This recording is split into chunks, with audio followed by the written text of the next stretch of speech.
وضاحت مجھے نہیں ملی، میرے علم میں نہیں ہے، ممکن ہے وہ قرآن حدیث میں میرے علم میں نہیں ہے،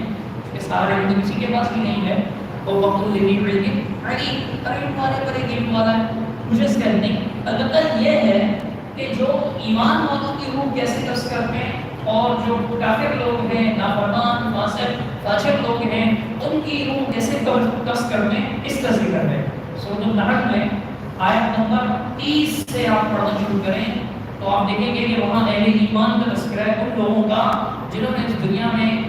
یعنی جو ایمان کی لائے اور جنہوں نے نیک اعمال بھی کیے، ان کا تذکرہ آگے جا کے آیت نمبر 32 میں اللہ نے فرمایا کہ الذین تتوفاهم الملائکۃ طیبین یقولون السلام علیکم ادخلوا الجنۃ بما کنتم تعملون۔ وہ لوگ یہ وہ لوگ ہیں کہ جب فرشتے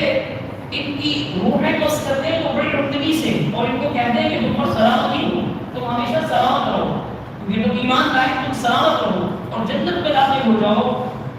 اس چیز کی وجہ سے جو تم اعمال کیا کرتے تھے، یعنی اپنے اچھے اعمال کی بدولت، اپنے اچھے اعمال کی وجہ سے تمہیں رب کی رضا حاصل ہوئی اور تم جنت میں داخل ہو جاؤ۔ اسی طرح سورۃ الفجر کی آخری آیت میں بھی، آخری آیات جو ہیں ان میں بھی اس بات کا ذکر ہے کہ یا ایھا النفس المطمئنہ، اطمینان والی نفس، جسے اپنے رب پر ایمان پر اطمینان ہو، جو مطمئن ہو، دین اسلام پر ایمان پر مطمئن ہو، اس کے بارے میں رب کریم نے فرمایا کہ جب اس کی روح کو سے کہا جاتا ہے اے اطمینان والی نفس تو ارجع الی ربک راضیۃ مرضیہ، کہ تو لوٹ جا اپنے رب کی طرف، روح رب کی طرف سے آئی ہے، روح من امر ربی، یعنی صلی اللہ علیہ وسلم یہ قرآن کی آیت ہے کہ روح جو ہے وہ رب کے حکم سے، وہ رب کی طرف سے آئی ہے، رب کی طرف لوٹ جا، کیسے راضیۃ مرضیہ، کہ تو اللہ سے راضی ہو اپنے رب سے اور تیرا رب تجھ سے راضی ہو، ادخلی فی عبادی ادخلی جنتی، اللہ فرماتا ہے کہ میرے بندوں میں شامل ہو جاؤ اور میری جنت میں داخل ہو جاؤ، یہ اسے کہا ہے۔ اور جو کفار لوگ ہیں ان کا تذکرہ یہ اس کے علاوہ بھی اور بھی آیات میں ہے، جو کفار لوگ ہیں ان کا تذکرہ سورۃ الانعام میں اللہ سبحانہ و تعالیٰ نے فرمایا کہ وَلَوْ تَرَىٰ إِذِ الظَّالِمُونَ فِي غَمَرَاتِ الْمَوْتِ، جب آپ ظالم لوگوں کو دیکھیں گے موت کی سختیاں ان پر آتی ہیں، وَالْمَلَائِكَةُ بَاسِطُو أَيْدِيهِمْ، اور ملائکہ ان کے سامنے اپنے ہاتھ پھیلائے ہوئے ہوں گے، أَخْرِجُوا أَنفُسَكُمْ، نکالو اپنی روحیں، نکالو اپنی روحیں، ایسے ملائکوں سے کہہ رہے ہیں کہ الْيَوْمَ تُجْزَوْنَ عَذَابَ الْهُونِ، آج تم ذلت کے عذاب کا بدلہ دیا جائے گا، تمہیں جو عذاب دیا جائے گا وہ ذلت کا عذاب ہوگا، الْيَوْمَ تُجْزَوْنَ عَذَابَ الْهُونِ، بدلے میں تمہیں دیا جائے گا وہ ذلت کا عذاب ہے،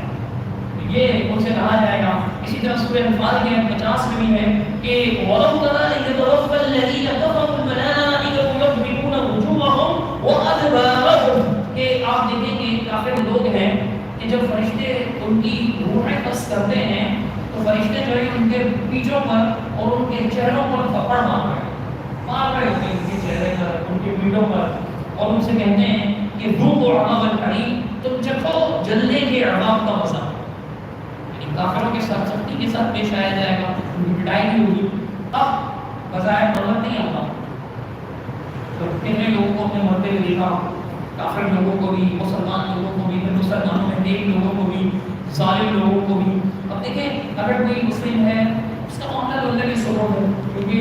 ہو سکتا ہے اللہ تعالیٰ کسی بات کی وجہ سے اس کو بخش بھی دے، لیکن ہمارے یہاں ایسا ہوتا ہے کہ اگر کوئی بیمار ہو، سختی کی حالت میں پڑے تو اس کے بارے میں لوگ بدگمانی کرنا شروع کر دیتے ہیں، تو ہمیں اس کی اجازت نہیں ہے۔ پر یہ بات واضح ہے، ایمان والوں کی روح قبض کرتے ہوئے فرشتے انہیں بشارت دیتے ہیں، اور کافر لوگ جو ہیں ان کی روحیں قبض کرتے ہوئے فرشتے انہیں عذاب کی وعید سناتے ہیں۔ تیسرا سوال ہے آج کی نشست کا،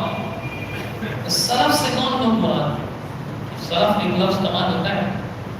اور اسی طرح سلفی کا لفظ بھی استعمال ہوتا ہے۔ سلف کہتے ہیں جو گزرے ہوئے لوگ، جو گزر چکے ہیں، جو گزر چکے ہیں، جیسے قبرستان کی دعا ہے